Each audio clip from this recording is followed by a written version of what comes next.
The woman's feet move without conscious command, a grotesque ballet unfolding on the cobbled streets of Strasbourg.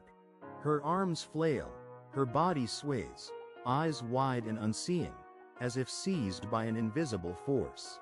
Hours turn into a day, then two, her frantic movements drawing bewildered, then fearful, onlookers. But to understand how this horrifying spectacle began, and how it gripped an entire city in its bizarre embrace, we must rewind.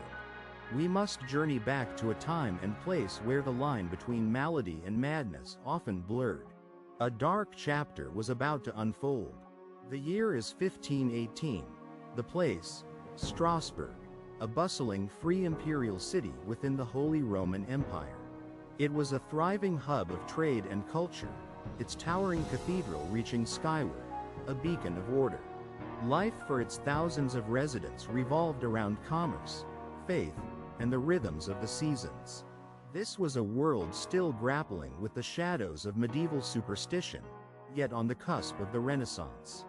Famine and disease were constant threats, but the summer of 1518 had brought little to suggest the extraordinary terror that awaited.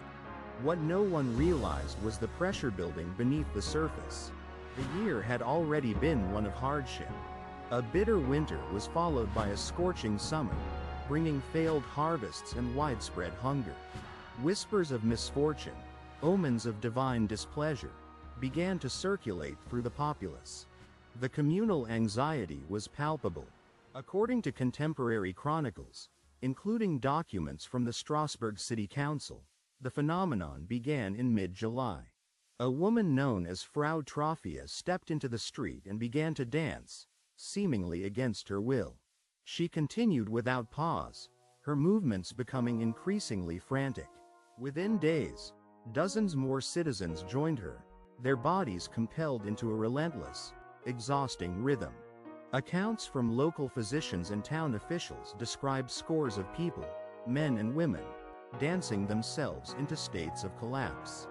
The city's archives offer a chilling, detailed record of this mass affliction. Panic swept through Strasbourg as the numbers swelled to hundreds.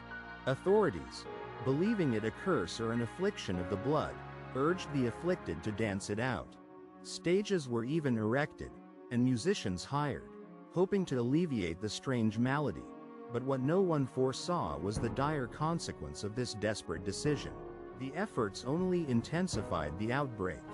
The relentless exertion, combined with dehydration and heart attacks, began to claim lives.